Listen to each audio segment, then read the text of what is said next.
Hello प्यारे प्यारे students, कैसे हैं? आशा करते हैं आप सभी अच्छे होंगे, मस्त होंगे, तंदुरुस्त होंगे और अच्छे से स्टडी करे होंगे। तो चलिए प्यारे बच्चों, आज हम इस वीडियो में आप सभी को क्लास 10th का चैप्टर 11 जिसका नाम है नौबत खान में इबादत, ये गदखंड का है। और ये आपको यहाँ से इस क्वेश्चन में, इस वीडियो में आपके इसमें जितने भी इंपॉर्टेंट क्वेश्चन आंसर होते हैं सभी क्वेश्चन आंसर मैंने आपको इसमें सॉल्व कराऊंगा। और ये क्वेश्चन आंसर पढ़ने के बाद आपको क्वेश्चन आंसर एग्जाम में भी पूछे जाते हैं। तो चलिए यहाँ से वीडियो को स्टार्ट करते हैं। अगर अभी तक चैनल को सब्सक्राइब नहीं किया है तो चैनल को सब्सक्राइब कर लीजिए, बेल आइकन को दबा दीजिए ताकि आपको जितने भी हमारे नए वीडियो आप तक पहुँचता रहे। तो चलिए यहाँ से वीडियो को यहाँ से स्टार्ट करते हैं। सबसे पहले आता है कि बुक में आपका लिखा होगा बोध और अभ्यास। तो ये अभ्यास जो मैंने यहाँ से लिया हूँ और इसके जितने भी क्वेश्चन होते हैं सभी क्वेश्चन आपको डिटेल में बढ़िया से एक्सप्लेन करके समझाऊंगा। तो प्लीज़ वीडियो को लास्ट तक जरूर देखिएगा, ठीक है। चलिए तो यहाँ से हम बात करते हैं कि डुमराव की महत्ता किस कारण से है। डुमराव की जो महत्ता है ये किस कारण से? तो डुमराव की महत्ता शहनाई के कारण है।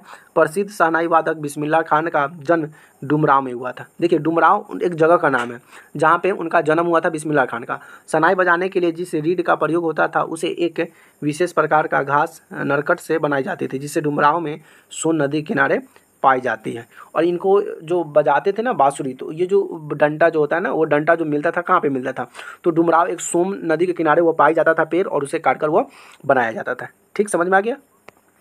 चलिए क्वेश्चन नंबर दूसरा क्या कहता है कि सुपीर वाद किन्हें कहते हैं और शहनाई शब्द की उत्पत्ति किस प्रकार हुई थी। तो अब यहाँ पे एक वाद आया, वाद यानी कि यंत्र बजाने वाले जो होते हैं उसे वाद कहते हैं। तो ये कहाँ से आता है और शहनाई शब्द की उत्पत्ति किस प्रकार हुआ है?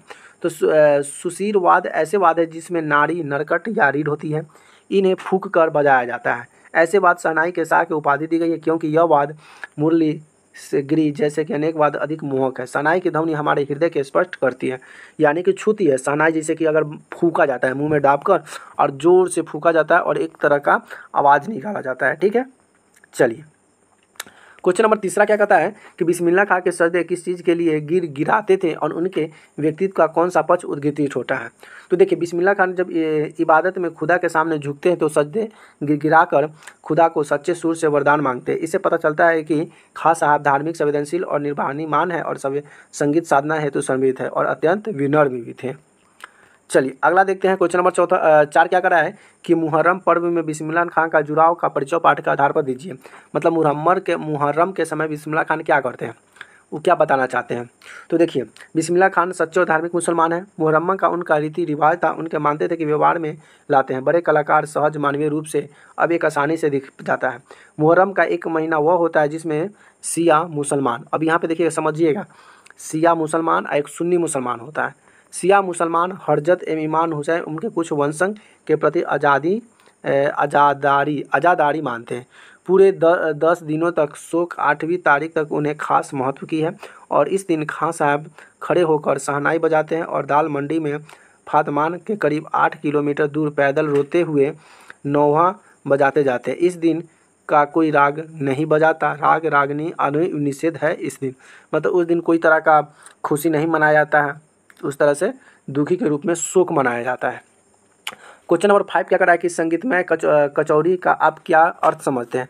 तो देखिए संगीत कचौरी इस तरह के कोई जुलसुल या कलाते घी में कचौरी डाल दी थी। उस समय छत्र के उठने वाली खाली आवाज़ में इस सारे आरोही अवरोही देख जाते थे।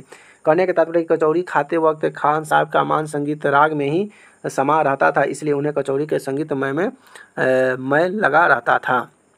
चलिए प्यारे बच्चों अब क्वेश्चन नंबर 6 देखते हैं। क्वेश्चन नंबर 6 क्या करा है? क्वेश्चन नंबर 6 करा कि बिस्मिल्लाह खान काशी के बाहर प्रदर्शन करते थे तो क्या क्या इसमें क्या क्या सीख मिलती है? तो देखिए काशी के बाहर भी बिस्मिल्लाह खान क्या करते थे, वह मंदिरों में जाकर भी शहनाई बजाते थे। लेकिन आज के मुसलमान लोग हमारे मस्जिदों पर भी सवाल, हमारे मंदिर पर भी सवाल उठाते हैं। लेकिन एक बिस्मिल्लाह खान थे, वो भी तो मुस्लिम परिवार से आते थे, कभी भी हिंदू के साथ ऐसे दुर्व्यवहार नहीं किए, कभी ऐसे गलत धारणा भी नहीं सोचे। और ये मंदिर में जाना, उनके भगवानों से इतना प्रेम संभावना था, वह मंदिर में शहनाई बजाते थे। कोई पूजा पाठ होता था उनमें जाकर वह शहनाई बजाते थे। ऐसी कोई भावना उनके प्रति भेदभाव नहीं था। बिस्मिल्लाह खान जब तक काशी के बाहर होते तब तक काशी का विन्यास को कभी नहीं भूलते। काशी के बाहर रहने से उनका दिशा में मुँह करके थोड़ी देर तक शहनाई अवश्य बजाते थे। वे विश्वनाथ मंदिर के दिशा में मुँह करके बैठे और विश्वनाथ के प्रति उनके श्रद्धा का आस्था शहनाई को सुर में भवित होती थी। मुसलमान होते हुए भी बिस्मिल्लाह खान की काशी विश्वनाथ के प्रति अपार श्रद्धा रखते थे।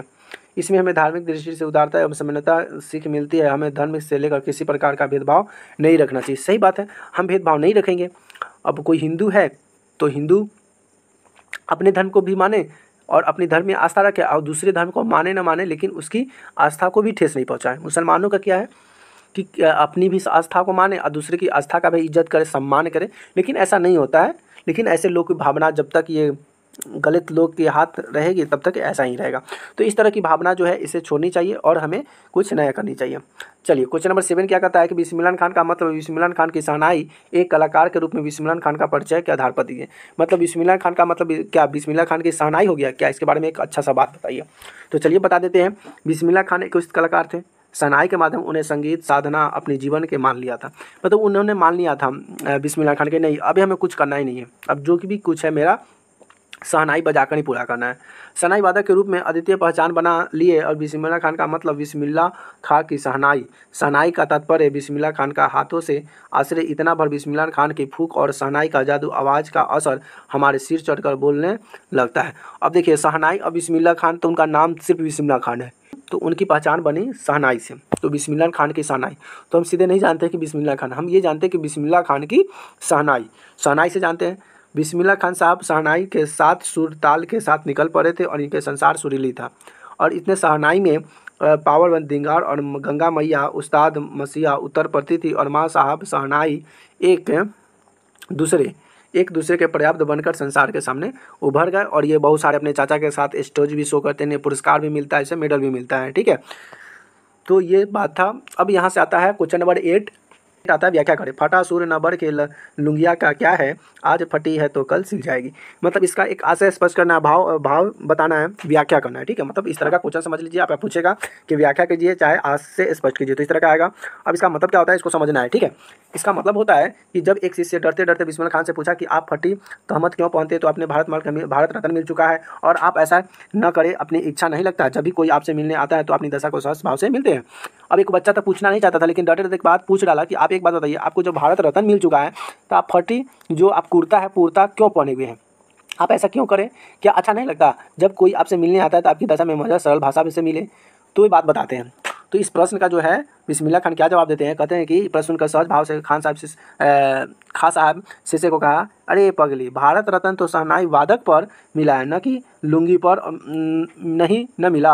अगर तुम लोग की तरह बनावट श्रृंगार में मैं लग जाऊं तो मेरी उम्र ही बीत जाती और मैं नहीं पहुंचता। बस मैं रियाज खान करता। तुम्हारी बात से सहमत हूँ, आगे से फटे हुए अहमद नहीं पहनूंगा, लेकिन इतना बता देता हूँ कि मालिक यही दुआ देनी, भगवान यही कृपा रखे, फटा हुआ सूर्य नहीं दे, सूर्य में लय दे। अब यहाँ पे कहता है कि भगवान करे मुझे बोल चाल अच्छा दे। थोड़ा सा फटा सा कपड़ा है तो वो सिल लेंगे, लेकिन अगर मेरा जुबान फटा हुआ है, जुबान सही नहीं है, तो उसको सीना बहुत ही मुश्किल है।